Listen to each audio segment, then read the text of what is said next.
Gracias. Buenas tardes a todas y todos. Gracias por estar aquí, por acompañarnos en la que será una interesantísima charla, la cual se convertirá en un lugar donde, si las condiciones y la voluntad lo permiten, podremos realizar el ritual adecuado para obtener algo muy valioso, empezando por la obra en sí misma sobre la que circundaremos. Para seguir el orden correcto, me gustaría dar la primera bienvenida al autor Esteban Gobea, para el que pido un fuerte aplauso, por favor. Muchas gracias. Gracias por el aplauso, por la bienvenida. Muchas gracias, Héctor, por la presentación. Y pues qué gusto estar aquí con ustedes en la segunda Feria del Libro de Ecatepec. Es la primera vez que vengo a Ecatepec, además, y me está gustando muchísimo. Y además, qué mejor que venir a un evento donde se celebra a los libros, ¿no? Muchas gracias. Bueno, me voy a permitir leer rápidamente la semblanza del autor. Él nació en Celaya en 1988. Es escritor y doctor en filosofía por la UNAM. De 2010 a 2011 estudió guión de cine en el Centro de Capacitación Cinematográfica. En 2011 obtuvo la beca de guión de largometraje del INCINE. Es autor de textos como La poética robot y otros cuentos, Los orinorautas y La música cósmica. Ya volveremos en breve con la persona que está detrás de todas estas obras, especialmente, como se dijo, la que nos reúne esta tarde.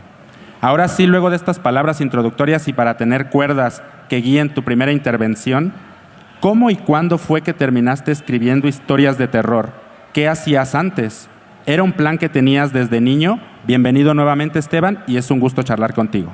Gracias, Héctor. Pues mi plan, yo diría que sí, desde niño era ser escritor, no concretamente historias de horror, digamos, pero es algo que con el tiempo se fue dando. Pero efectivamente desde muy joven, te diría yo, no sé, 15 años, mi idea era ser escritor. Y ya como que empezaba a hacer ahí pininos y demás, ¿no? Tratándole. Claro que sí. ¿Cuántas obras tienes publicadas actualmente? 4. 4 obras. Sí, 4. Es Los Onironautas, que es una novela sobre los sueños, es como una onda medio cyberpunk. Okay. Tengo La música cósmica, que es una novela realista completamente sobre un músico veracruzano que no existe. Okay. Es como una falsa biografía. La poética robot y otros cuentos, que es una colección de cuentos de fantasía y ciencia ficción. Y esta, Nigredo, que pues es una novela, yo diría, horror cósmico con histórica, ¿no? Con novela histórica. Claro. ¿Por qué te interesó específicamente el terror cósmico para crear una novela? Es la primera novela que creas, ¿verdad? No es la primera que escribo, pero digamos me interesaba mucho el horror cósmico a raíz de que empecé a leer a Lovecraft, que es el maestro y el creador del subgénero. Y me empezó a gustar mucho pues toda esta estética de estos seres que son incomprensibles, que están como más allá del bien y del mal, tienen agendas que no se pueden entender y que son como la base del horror cósmico, ¿no? Pensé que sería interesante escribir algo así, pero más en nuestra realidad, en este caso histórica, y pues es un experimento que me pareció interesante mezclar ambas. ¿Fue complicado? ¿Fue complicado traer esa realidad, esos textos de Lovecraft y adaptarlos de alguna forma a nuestra realidad mexicana? Por un lado, en sí el horror cósmico creo que no fue tanto el problema, pero la parte problemática fue la investigación histórica, ¿no? Porque tenía que, pues obviamente, encajar en un ambiente, porque la novela ocurre en 1690, entonces finales del siglo XVII, en la ciudad de Guanajuato. Que es una ciudad minera, o bueno, lo era, ya no lo es, ¿no? Pero en ese tiempo era una ciudad minera, era la principal actividad económica. Entonces me interesaba mucho insertar en ese ambiente el horror cósmico, y siento que de alguna forma no fue tan difícil, porque la ciudad de Guanajuato en sí es esta serie de callejones que suben, bajan, placitas, es medio laberíntica, digamos, no sé si alguien aquí ha estado en la ciudad de Guanajuato, pero tiene esta cualidad, digamos, medio laberíntica, y yo me imaginaba, bueno, en el siglo XVII, sin la luz eléctrica, a luz de antorcha, eso debe haber sido en sí mismo un ambiente bastante como espeluznante, ¿no? Claro. Me pareció como un buen ambiente para ahí insertar el asunto del horror cósmico. Perfecto, y lo haces de una forma magistral, ¿eh? De verdad, la forma en la Muchas que gracias. describes los escenarios es interesantísima. ¿Cuáles son tus referentes, aparte de Lovecraft, o algún autor o autora de la que disfrutes especialmente sus textos y que quizá nos podrías recomendar en este momento? Bueno, me gusta mucho Italo Calvino, que no es de horror cósmico, pero me gusta mucho sus textos, su prosa. Tiene esta trilogía que compone El Barón Rampante, El Vizconde de Mediado y El Caballero Inexistente, ¿no? Y son historias por demás locas. Por ejemplo, El Barón Rampante es un tipo que promete solemnemente no volver a pisar tierra, y entonces empieza a armar una vida en los árboles y un sistema de lianas y de tablas para pasar de un árbol a otro. Okay. Y entonces es como estos individuos que llevan una especie de locura a sus extremos, y escritos de una manera pues bellísima, ¿no? Tiene Italo Calvino una prosa que yo recomiendo mucho, ¿no? Obviamente Borges, pues los grandes de la literatura latinoamericana del boom, ¿no? Fuentes, García Márquez, ¿no? Esas yo diría que fueron como, sobre todo los modelos con los que yo crecí, porque estaba todavía muy en boga. O sea, sí, a los 15 años, principios de los 2000, pues estas figuras aún pesan mucho, ¿no? Pero claro, en aquel tiempo eran completamente dominantes el panorama. Y luego ya me tocó el auge de Bolaño, por ejemplo, que también se convirtió en una especie de paradigma muy importante para mí, ¿no? Con estas historias fragmentarias como en Los Detectives Salvajes, 2666. ¿Qué es lo que más disfrutas de estas obras? O sea, sobre todo de las obras de terror, a ti como autor, ¿qué es lo que más disfrutas? Porque me imagino que tú, al ser escritor, ya sabes los trucos que utilizan los escritores, entonces sorprenderte puede ser un tanto complicado. ¿Qué es lo que más disfrutas de las obras? Sí, me gusta creo que la prosa en sí, el uso del lenguaje, es a veces lo que más disfruto. O sea, si la historia me parece a lo mejor predecible, no me molesta tanto como me molesta un lenguaje mal llevado, sin fuerza, como sin punch, digamos, ¿no? Esa prosa así como plana, aburrida, eso es lo que me desconecta de las obras.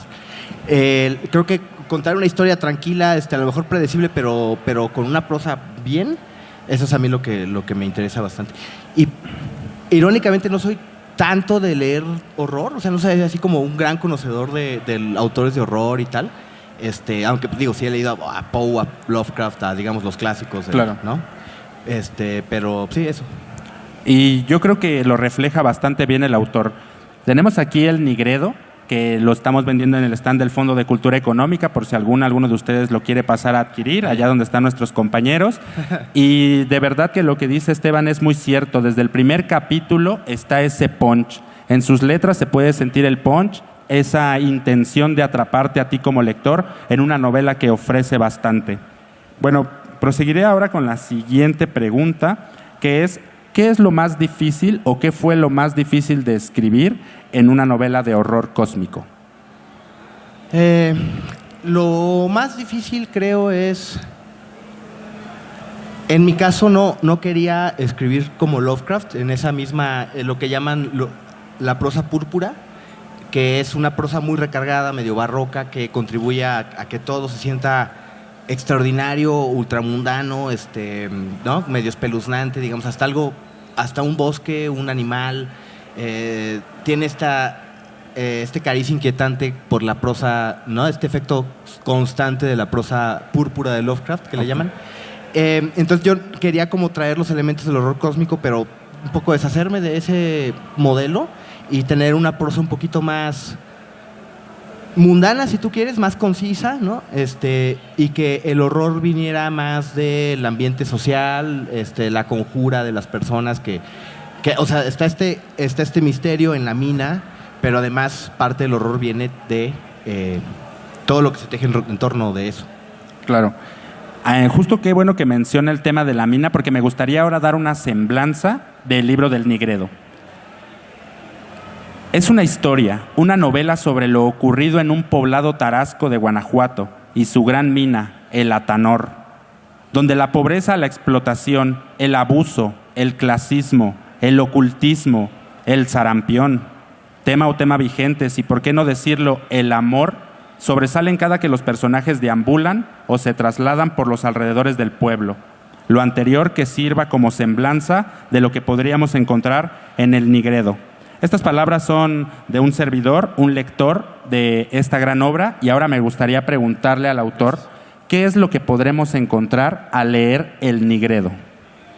Pues creo que lo dices muy bien. Tenemos, por un lado, una ficción hecha sobre un tiempo histórico que a mí me parece interesante y del que a veces no se escribe mucho, que es fines del siglo XVII, que viene a ser obviamente la colonia y el sistema de castas, ¿no?, que se vivía. Entonces parte de la historia se centra en eso, en esa división estricta y en la institución del repartimiento, ¿no?, que le permitía a ciertas empresas, minas, haciendas, hacerse con mano de obra indígena que era pues básicamente forzada a trabajar, ¿no? O sea, los pueblos tenían que dar ciertos hombres, ¿no?, para el trabajo, y pues así es como se hacen con parte de la gente que termina desapareciendo en la mina de Latanor.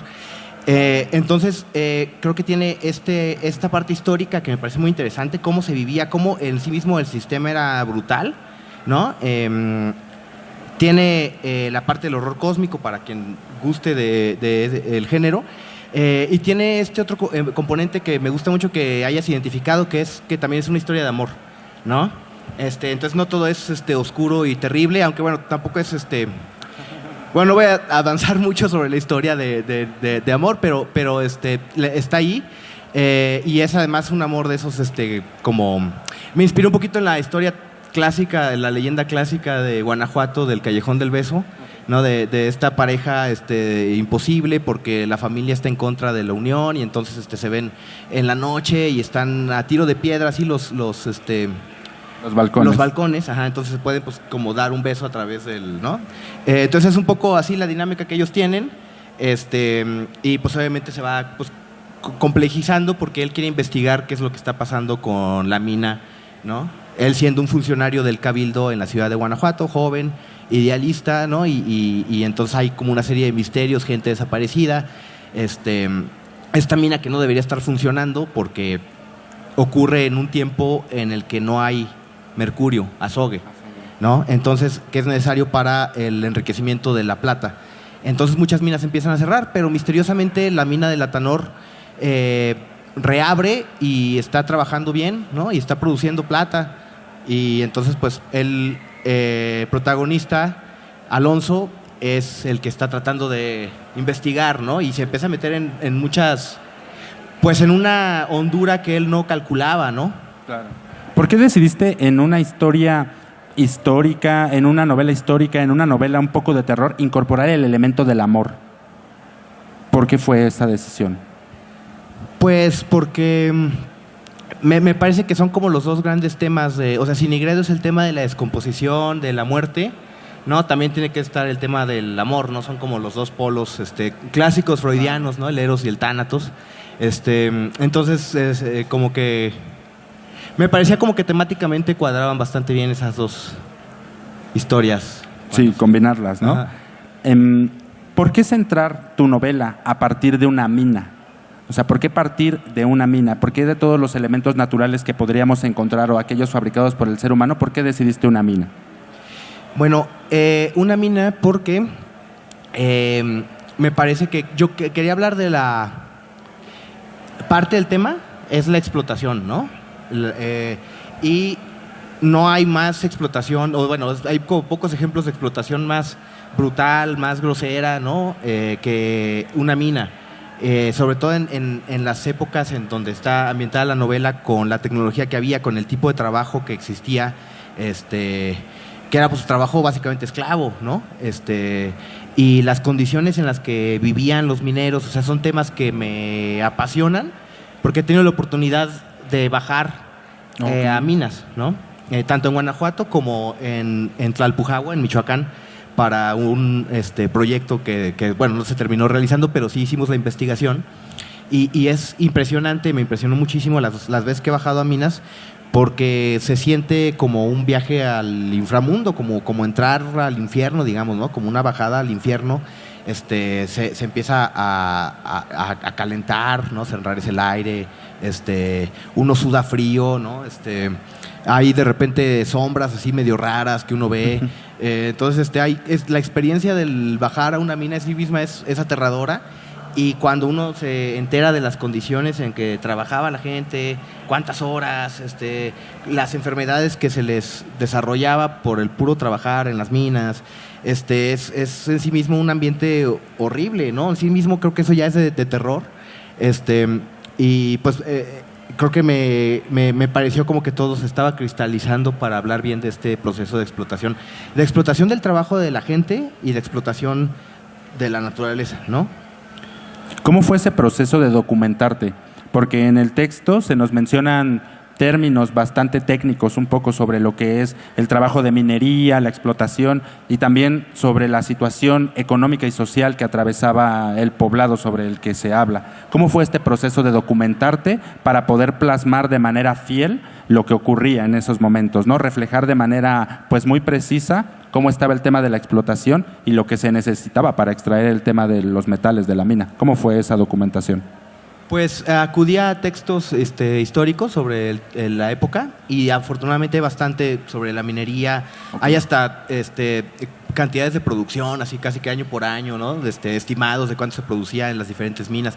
O sea, hay muchísima información sobre el proceso y sobre todo en torno al trabajo de las minas. Y en aquel tiempo, además, mi pareja con la que estaba es historiadora, entonces pues eso también me facilitó muchísimo el acceso a ciertos documentos o libros, y ya a través de su lectura pues se fue armando como toda la investigación, ¿no? Aprovecho entonces para preguntarte cómo fue que construiste la obra. ¿Cuánto tiempo te tardaste en construirla aproximadamente? Fue como año y medio, quizás 2 años. Entiendo. Empezó como un cuento gané una mención en Punto de Partida, la revista de la UNAM, con la primera versión de Nigredo, digamos, pero era, o sea, como que lo tuve que mutilar mucho para que entrara en el número de páginas que me pedían y yo sentía que la historia en sí era mucho más grande. Entonces pues me animé a escribir la novela, que no es ni siquiera es que sea una versión desarrollada de la historia del cuento. O sea, hay subtramas, hay cosas que no pasan en el cuento que ocurren en la novela. Y fui haciendo al tiempo que hacía la novela el guión de cine, ¿no? Entonces ahí como que me fue ayudando también un poco el estar pensando mucho en términos como muy gráficos, de escenas y demás. Entonces era como ir y venir del guión a la novela y así. Y sí, como 1 año y medio, más o menos. Ok. ¿En qué te inspiraste en concreto? ¿Será que alguna vez en alguno de tus recorridos pasaste y viste la mina y dijiste de aquí tengo material? ¿O vino la inspiración de otro motivo? No, creo que, bueno, las minas ya estaba ahí, como que quería escribir algo sobre las minas desde hace un buen tiempo y no encontraba ¿no? Como cómo expresarlo bien. Y fue hasta que más grande ya leía Lovecraft, como me empezó a interesar el horror cósmico, y como toda esta estética en torno al horror cósmico que pues como que fueron armándose las piezas, creo yo, ¿no? ¿Alguno de tus personajes existe en la vida real? ¿Alguno de los personajes que existe en la novela? No, son ficticios todos. Entiendo. Sí. ¿Tú te sientes identificado con alguno de estos personajes? Sí, yo me siento identificado con Alonso. No, sí, porque soy a veces, creo yo, muy ingenuo y ese es como el defecto que tiene el personaje, creo yo, ¿no? Es el que lo lleva a la ruina. Entonces, entiendo. También un poco su curiosidad extrema, ¿no? Sí. Una persona muy estar curiosa. Hurgando donde a lo mejor no debería. Sí. Exactamente. Ajá. Sí. ¿Qué tanto de realidad tiene tu obra? Al ser una novela que podríamos catalogar histórica, partimos de elementos que existen en la realidad. ¿Qué tanto de real podemos encontrar en tu obra? La mina, sí hay una mina en Latanor, o la hubo. Ah, ok. Sí, ajá, me gustó el nombre, además porque un Latanor es un horno utilizado para procesos alquímicos. Aún no lo sabía. Ajá. Entonces, tiene que ver también con lo que hay debajo de la mina, con lo que encuentran, con la razón por la cual el mercurio lo pueden obtener, ¿no? Entonces, pues me gustó el nombre y por eso lo conservé. La institución del repartimiento existe, ¿El poblado existe? ¿Mande? ¿El poblado existe? El poblado pues es la villa de Guanajuato donde ocurre la principal, el grueso de la historia. Antes de que fuera una ciudad, digamos, era la villa de Guanajuato. Y el poblado donde sacan a los indígenas también es un poblado que en aquel tiempo existía y que ya fue absorbido por la ciudad. Entiendo. Me voy a permitir leerles un fragmentito del texto para que puedan identificar algo que a mí personalmente cuando leí el texto me impactó mucho y me gustó bastante. Son las escenas que trae a la mente este texto. Procedo a leerlo. Estamos en la página 42 y dice uno de los personajes, el narrador: se preparó para lidiar de nuevo con espíritus menores. Debía concentrar su poder en el plano más terreno, retrotraerlo desde los círculos cósmicos mayores. Era un proceso extenuante que lo ponía de mal humor. Al poco tiempo oyó un golpeteo en la reja de metal que habían instalado para mantener encerradas a las escorias. ¡Pasen!, gritó. Este es un fragmento del libro que tenemos con nosotros, del cual recuerdo que pueden adquirirlo en el stand del Fondo de Cultura Económica. Procedo con la siguiente pregunta y vi que pudiste presentar este texto en la FILIC en Chapultepec y que has podido presentarlo en diversos programas digitales. ¿Cómo has sentido la recepción de tu texto en el público y si es que lo recomiendas para un tipo de público en concreto, hablando de edades, ¿no? Ok, bueno, en la FILIC fue una experiencia bien interesante porque me tocó presentarlo frente a 2 grupos de secundaria. Entonces, pues un poco fue como, pues hacer un poco de también de showman, ¿no? Para no aburrir a los muchachos. Claro, claro. Pero creo que lo logramos entre Víctor, mi editor, y yo. Que además Víctor muy hábilmente comenzó la charla diciendo: quiero decirles que odio a los niños y más los de su edad, ¿no? Entonces eso como que les activó la atención, ¿no? Y ya obviamente era pues medio broma. Claro. Pero fue muy interesante. Creo que les empezó a interesar mucho porque el horror es algo que nos llama, ¿no? Es como cuando eres niño y crees que hay un monstruo debajo de la cama, ¿no? Y entonces como que quieres ver si es verdad, ¿no? Claro. Y quieres asomarte abajo de la cama a ver si está el monstruo. Y parte de ti no quiere que esté el monstruo, pero parte de ti sí quiere que haya un monstruo para ver cómo es, ¿no? Entonces, sí. Creo que eso es algo que además el horror es un género que atrae a mucha gente que tiene sus lectores muy fieles. Entonces creo que en las presentaciones que me ha tocado, en la del Zócalo, en Guanajuato mismo, lo pude presentar y la gente como que le llama la atención, creo yo, por una parte el lado del horror y cuando les cuentas que es una novela histórica, creo que eso también les llama mucho, porque como que el conocer nuestro pasado también es algo que le interesa, creo yo, a muchos mexicanos. Y aquí, aunque es obviamente un pasado, valga la redundancia, por la ficción, ¿no? Pasado por ese filtro de la ficción, de alguna manera sí es un pasado, una historia que ocurrió y que nos sigue de alguna manera conformando como somos, ¿no? Esa sociedad del siglo XVII, de castas tan rígida y demás, como que no se ha ido del todo, ¿no? Como que claro. Ha cambiado nada más de forma. Entonces, creo que como que un poco echar los ojos hacia atrás, aunque sea a través de la ficción, pues es lo que también le interesa a la gente. Claro. En el texto del Nigredo tocamos temáticas como la magia, como el ocultismo, como la alquimia, ¿no? La transmutación. ¿Tú personalmente crees en esos temas? No, digamos, no como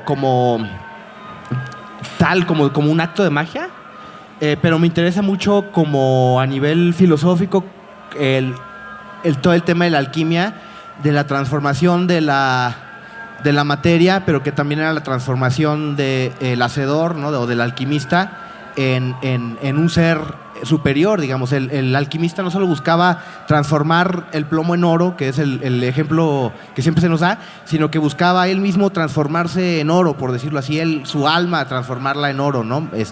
Sublimarla, mejorarla, llevarla, ¿no? Escapar del mundo físico a través del conocimiento de la materia y de la práctica espiritual, ¿no? Y eso me interesa mucho como tema, como el simbolismo de la alquimia, ¿no? Me interesa muchísimo. Además también como desde el punto de vista de la filosofía de la ciencia, cómo realmente es el origen de la disciplina que conocemos como la química, ¿no? Y cómo la ciencia no es esto que se nos dicen, que de buenas a primeras uno plantea una hipótesis y la comprueba y entonces formula una teoría, ¿no? O sea, realmente ese es un proceso que viene de muy atrás, que tiene siglos y que tiene mucho que ver con el tipo de expectativas también de la imaginación que se hacía el científico, ¿no? En ese tiempo el alquimista, ¿no? Claro. Y cómo la imaginación y la razón realmente no están tan peleadas como pensamos, ¿no?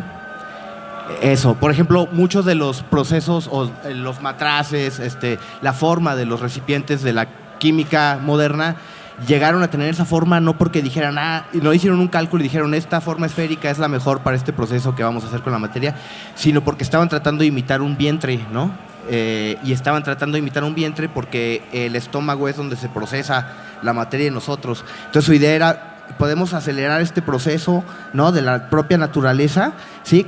Si la encerramos, ¿no? En este círculo de vidrio. Y pues resulta que esa forma es propicia para varios procesos químicos, pero no surgió porque fuera propicia, surgió porque se estaba tratando de lograr otra cosa. Entiendo. Estos temas se ve que te interesan mucho. En la novela dejas muchos atisbos de eso. ¿Hubo una documentación también para lograr este conocimiento? Sí, soy como muy lector de Jung, ¿no? Y Jung, su psicoanálisis de la profundidad, pues también se basa mucho en la alquimia, en todo el simbolismo de la alquimia, ¿no? Y bueno, y de la mitología, pero una de las fuentes de las que bebe es la alquimia, y de ahí nació un poco mi interés por este tema y por sus procesos, lo que hay en torno. El personaje del antagonista, Gaspar Corso, que es un danés que está escapando de Europa por sus prácticas ocultistas, que llega a la Nueva España y continúa con sus prácticas ocultistas, y es una especie de espejo retorcido de lo que debe ser un alquimista, ¿no? De cómo se concibe un alquimista, ¿no? Es un ser que sí busca el conocimiento, pero no le importa lo que eso cause, ¿no? No le importan las consecuencias de cómo se adquiere ese conocimiento. Sí, ni las consecuencias ni los medios, ¿no? Es una persona que está dispuesta a lograr su objetivo y dispuesta a todo, ¿no? Básicamente. Así es. ¿Por qué combinar el horror cósmico con la novela histórica? A priori parecería que son temáticas, géneros que no van de la mano y tú lo conseguiste. ¿Por qué? ¿Cómo fue? Bueno, en este caso creo que todo tiene que ver con los temas. Aquí ya les voy a dar la clave ya simbólica, ¿no? Para que cuadre así todo.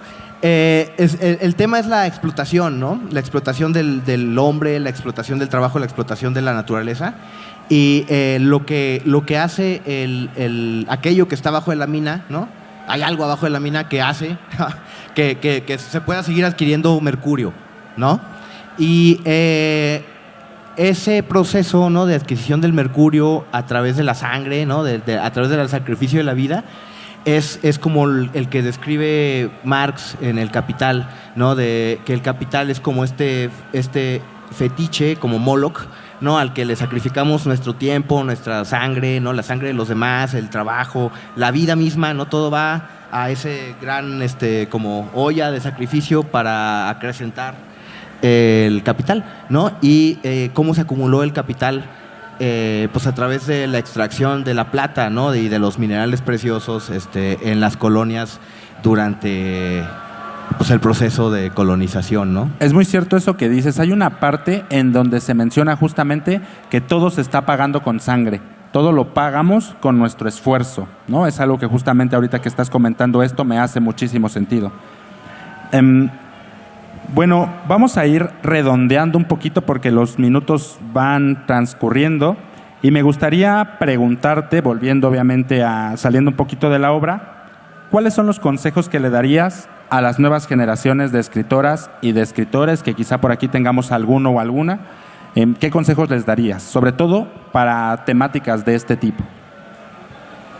Bueno, usualmente les doy el consejo a quien ya está como sabe qué género quiere escribir. Yo lo que aconsejo es lee algo completamente diferente que no tenga nada que ver con ese género, ¿no? Porque seguramente si escribes ciencia ficción ya te has leído todo o has leído, tienes un bagaje muy impresionante de ciencia ficción, de obras de ciencia ficción. Entonces yo les digo a esa banda, pues lea Shakespeare, ¿no? O lea obras de teatro, ¿no? Léete algo así, donde...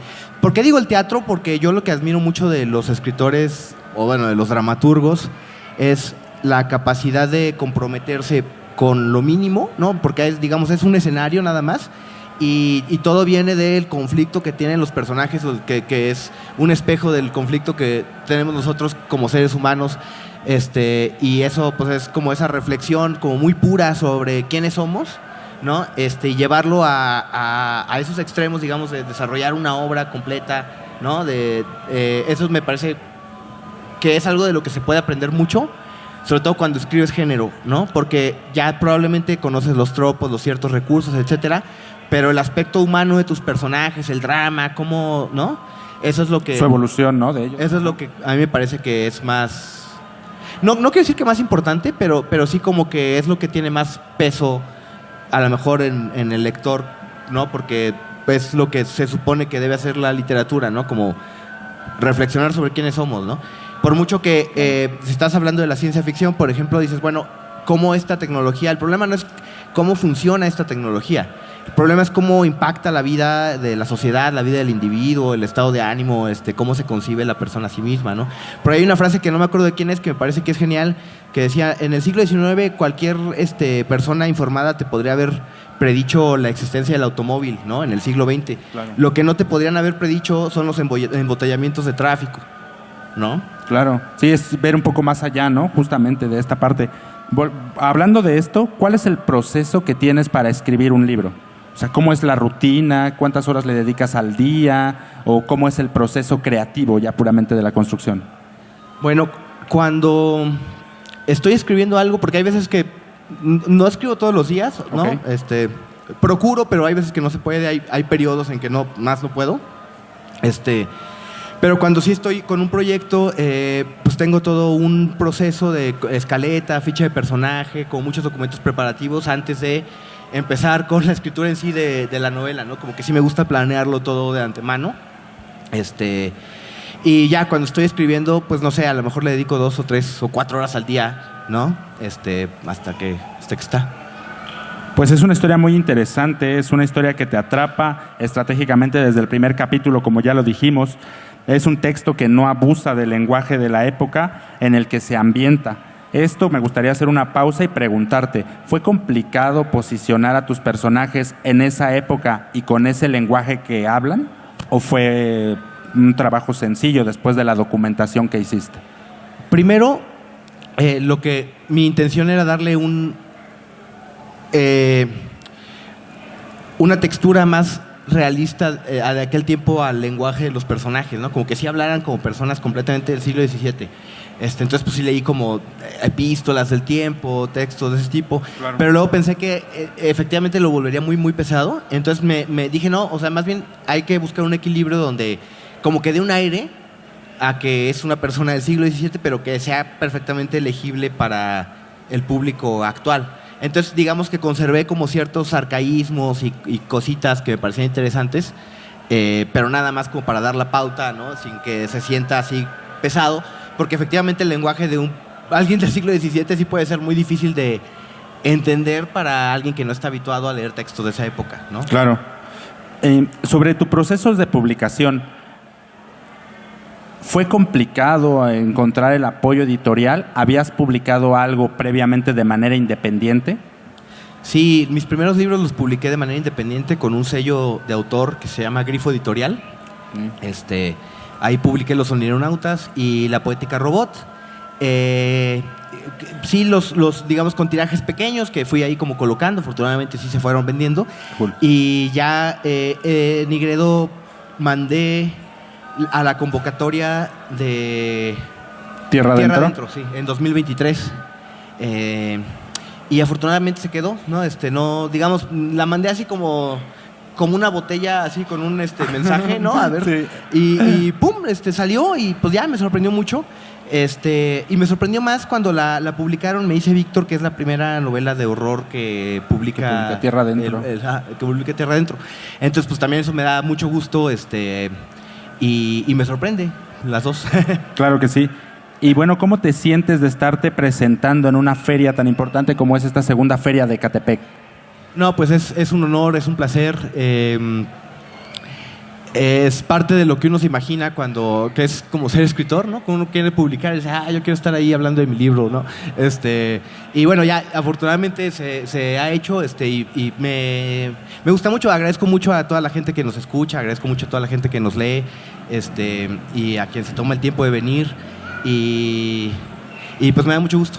Gracias. Hablando de este aspecto social de las ferias en sí mismo, ¿qué podrías decirle a las personas que todavía están un poquito separadas de la lectura, que no se animan a leer un libro? ¿Qué les podrías decir tú como escritor para motivar a las personas a que lean el libro?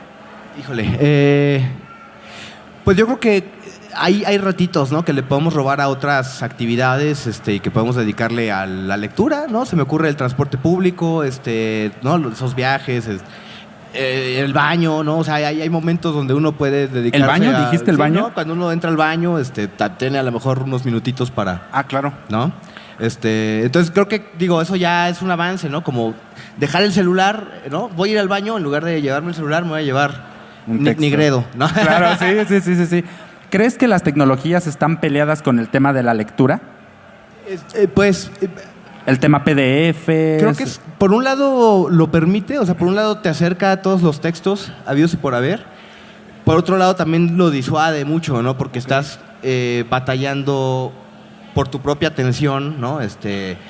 Con el dispositivo, ¿no? El estar conectados todo el tiempo pues permite distracciones, a lo mejor estás leyendo y ves la hora en tu celular y ya cuando te acuerdas estás así scrolleando en alguna red y ya llevas 10 minutos viendo así reels y cosas y siento que pues sí, bueno, eso ya está comprobado que causa un daño a la capacidad de atención de las nuevas generaciones que se están creando con estos dispositivos.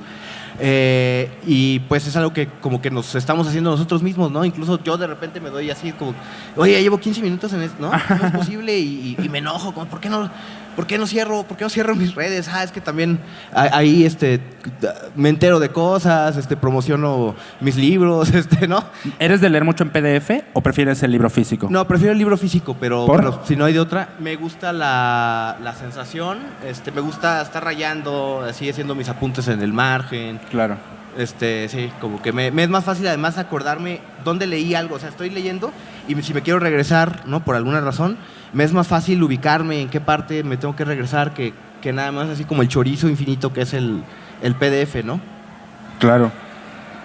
Bueno, pues es uno de esos textos que verdaderamente te atrapa, como el autor ya lo pudieron escuchar. Es uno de esos textos que te acompaña en el transporte público, que te acompaña en una noche tranquila en casa.